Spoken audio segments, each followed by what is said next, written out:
boyagi septoplastika mavzusida перегородка.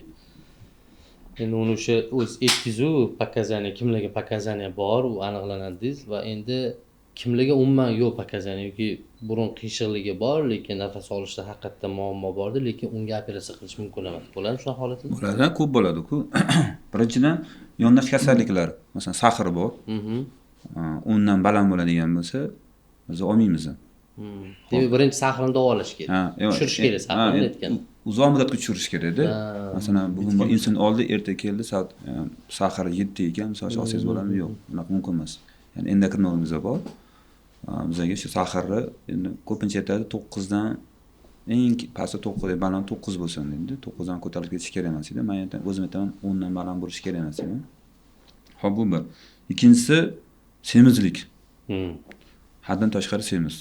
Masalan, indeks massa teli 35 dan bo'ladigan bo'lsa, Anavazin indeks. Nima muammo bo'ladi semizlik? Unda burundagi operatsiyada. Yo'q, burunda muammo bo'lmaydi. Plastikada nima muammosi bor? Bizda muammo bo'lmaydi. Masalan, endi ko'pincha xirurglarda muammo kamdan kam bo'ladi. Anesteziologik muammo bo'ladi-da, to'g'risi. Восстановлениеda muammo asosan. Восстановлениеda emas. Anesteziya yo'q, narkozda. Narkoz davrida. Narkoz davrida. Narkozga kirish, narkozdan chiqish holatida turli intubatsiya bo'lishi mumkin. Mesni qilsa bo'ladi. Agar mesni narkoz bilan semiz odam qilsa bo'ladi. Endi bitta qarshi ko'rsatma davleniya bo'lmasa agar qilsa bo'ladi. Bunaqa holatlar ham bo'lgan. Masalan, anesteziolog отказ qiladi, yo'q, ожирение bor ekan, davleniya bor ekan, biz bera olmaymiz deyshadi, misol uchun. Keyin biz aytamiz, mahalliy usul tavsiya beramiz, ya'ni bir oz og'riqli bo'ladi, неприятный ощущение. O'zingiz ham qildirgansiz. 25 yil bo'libdi. Undan ham ko'p. 2020 bo'limida. 20 mart oyida bo'lganmisiz? Endi 6 yilga qarab ketdi-yu. Endi o'sha men anaqadan mana aytib qo'yay gapimni. Men ham mesni qildirganman-da. O'z u paytda narkoz bor edi. Hamma narsa bor, zo'r. Imkoniyat ham, sharoit ham bor edi. Ya'ni o'zim ishlagan klinikada ham bor edi narkoz. Ko'pchiliklarni shu mahalliy narkozda qilganligim uchun qanday ощущение bo'lar ekan deb mahalliyda qildirganman. Ya'ni og'riqli qay darajada bo'lar ekan? Qildirsa bo'ladimi? Yaxshigina og'riq bo'ladi. Mesni bo'lganman, men ham o'shanda vracham aytib qo'yraman, Shavkat o'zingiz anaqangiz, qondoshingiz operatsiya qilgandilar-da. O'shanda esimda bor, mana hozir narkoz haqida ketdi-ku, mana umumiy narkoz haqida ketyapti, organizm qanaqa reaksiya qilishi. Men mesni narkozda qilganman. Shu yotqizib qo'yib tepadan endi lampa tushib turibdi, ko'zingizni yopib qo'ying, yopib qo'ying, tinchgina yota qoling deganman-ki, og'riq qoldirish boshlangan, ana og'riqsizlantirish boshlangandan Navakain bilan, oddiy Navakain bilan burunga berish boshlandi. Azgandan keyin o'zim yomon his qilganman-da. Hali operatsiya boshlanmadi, lekin shunaqa tushunib bo'lgan, bu kerak emas operatsiya, turib ketgim kelganda.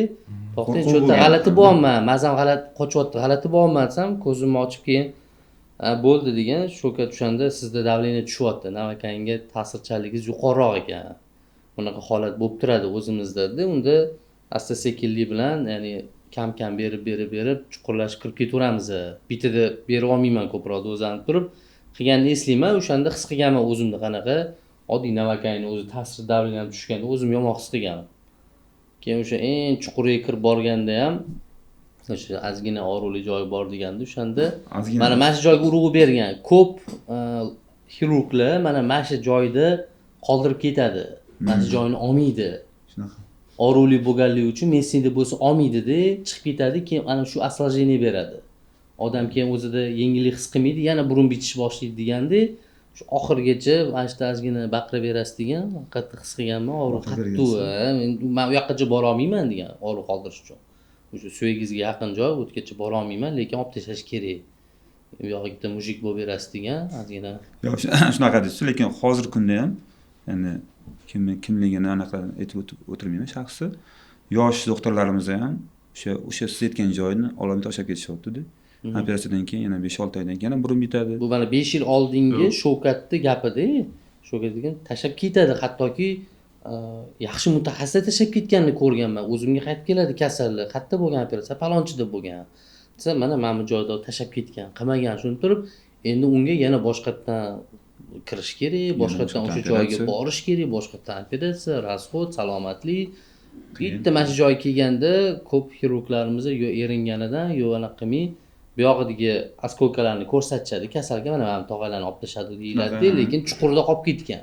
u baribir muammo olib keladi. Biz o'shani oxirigacha yetkazib qo'ygan holatlarimiz bo'lgan degandida. Bu faqat Messi narkozda bo'lganda bo'ladimi yo Yo'q, o'shida ham bo'ladi. o'shida ham qoldirib yuborishadi? Ha, o'shida ham bo'ladi. Endi qoldirishi asosiy sababi endi nima deydi? Yoshda hali. Tajribasizlik qilib, o'sha tagiga yeta olmasdan, "Men qilib bo'ldim operatsiyani" deb. Operatsiyadan keyingi o'sha jarayon tugidi, o'shani to'liq baholay olmaslikda.